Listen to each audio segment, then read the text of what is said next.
السلام علیکم ورحمۃ اللہ وبرکاتہ۔ خیر مقدم ہے آپ کا فدا نامے میں۔ دوستو، حضرت علی بن ابی طالب رضی اللہ عنہ کی ایک ذرہ تھی۔ آپ نے وہ ذرہ ایک یہودی کے پاس دیکھی۔ آپ نے یہودی سے فرمایا، آپ اس وقت حضرت امیر المومنین حضرت علی رضی اللہ عنہ مسند خلافت پر جلوہ افروز تھے۔ اے یہودی، یہ ذرہ تو تمہارے پاس ہے، میری ہے، فلاں روز مجھ سے کھو گئی تھی۔ یہودی کہنے لگا کہ میرے قبضے میں ہے، موجودہ ذرہ کے بارے میں آپ کیسی بات کر رہی ہیں؟ اس طرح بات آگے بڑھی اور فیصلہ جو ہے قاضی کے پاس لے جایا گیا۔ اس وقت کمرے عدالت میں حضرت قاضی شریح تشریف فرما تھے۔ انہوں نے حضرت امیر المومنین حضرت علی رضی اللہ عنہ سے فرمایا کہ آپ کی ذرہ ہونے کے لیے آپ کے پاس گواہ کیا ہیں؟ حضرت علی رضی اللہ عنہ نے اپنے غلام قمبر کو عدالت کے روبرو پیش کیا، قاضی کے روبرو پیش کیا، اور اس کے علاوہ قاضی صاحب نے کہا کہ آپ نے ایک گواہ تو پیش کر دیا، مزید ایک گواہ کی ضرورت ہے۔ حضرت علی رضی اللہ عنہ نے اپنے صاحبزادوں حضرت حسن اور حضرت حسین رضی اللہ عنہم کو قاضی شریح کے سامنے پیش کیا، تو انہوں نے کہا کہ میں آپ کے غلام کی تو گواہی قبول کر سکتا ہوں، آپ کے صاحبزادوں کی گواہی لینے سے معذور ہوں۔ اس کے بعد قاضی صاحب نے فیصلہ سنا دیا کہ یہ ذرہ یہودی کی ہے۔ یہودی نے تعجب سے کہا، مسلمانوں کا امیر مجھے اپنی قاضی کی عدالت میں لایا اور قاضی نے اس کے خلاف میرے حق میں فیصلہ صادر کر دیا اور امیر المومنین نے بلا چوں و چراغ قبول کر لیا۔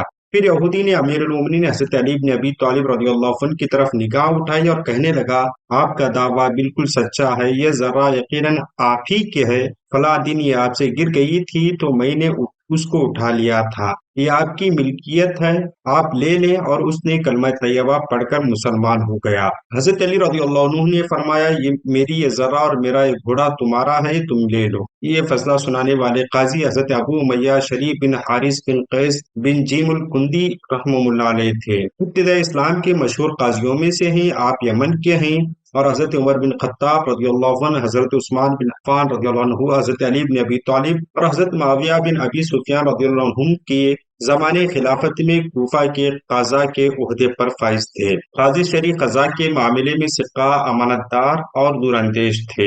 آپ طویل عمر سے نوازے گئے۔ تقریباً آپ 108 سال کی عمر پا کر سرزمین کوفہ میں 87 ہجری کو داغ مفارقت دے گئے۔ حضرت سیدنا عمر فاروق رضی اللہ عنہ نے ان کی ذہانت اور حاضر جوابی اور طرز استدلال کو دیکھتے ہوئے 18 ہجری میں قاضی مقرر فرمایا۔ کم و بیش 79 عیسوی تک آپ مختلف مقامات پر بحیثیت قاضی جلوہ افروز رہے۔ اس درمیان حضرت سیدنا عثمان، حضرت سیدنا عمر، حضرت سیدنا علی رضی اللہ عنہ اور ساتھ ہی حضرت سیدنا امیر معاویہ رضی اللہ عنہ کا دور بھی گزرا۔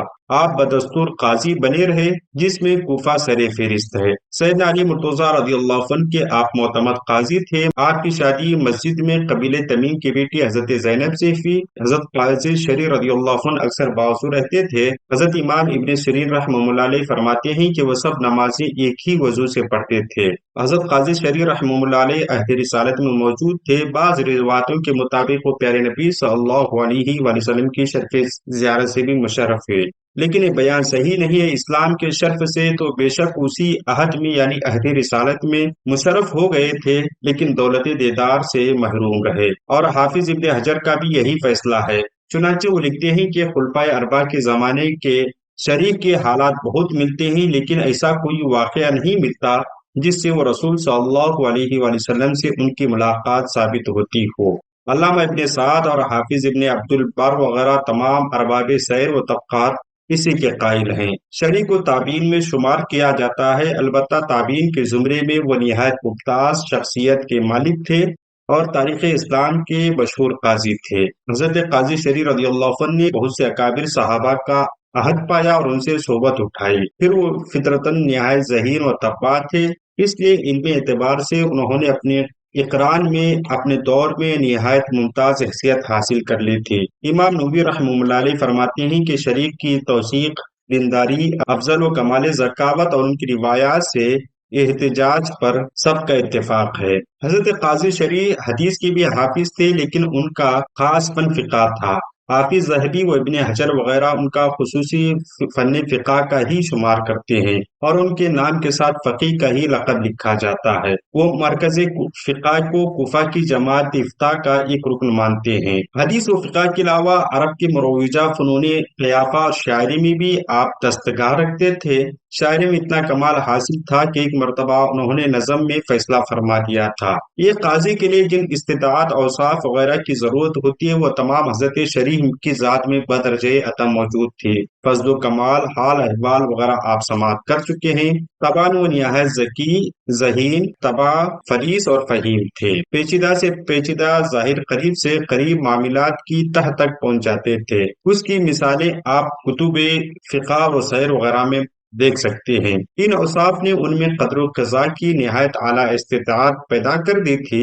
عام طور پر کچھ لوگ حضرت قاضی شریف رضی اللہ عنہ کے حوالے سے محرم کے مہینے میں الگ الگ روایتیں بیان کرتے ہیں، اور حضرت امام حسین رضی اللہ عنہ کے خلاف فتویٰ دینے کا، شہادت کا فتویٰ دینے کا بھی کچھ لوگ تذکرہ کرتے ہیں، مگر یہ تمام چیزیں مستند کتابوں میں کہیں دستیاب نہیں ہیں۔ بالآخر حضرت قاضی شریف کو مختار صفوی نے معزول کر کے کوفہ سے جلا وطن کر دیا، اور ان کی وفات 87 ہجری میں کوفہ میں ہوئی۔ ہماری دعا ہے کہ رب قدیر ہمیں حقائق کے حق اور ابطال باطل کے توفیق عطا فرمائے۔ ہمارے چینل پسند آتا ہو تو لائک کریں، سبسکرائب کریں، شیئر کریں، اور ساتھ ہی جوائن بٹن پہ بھی کلک کریں۔ السلام علیکم۔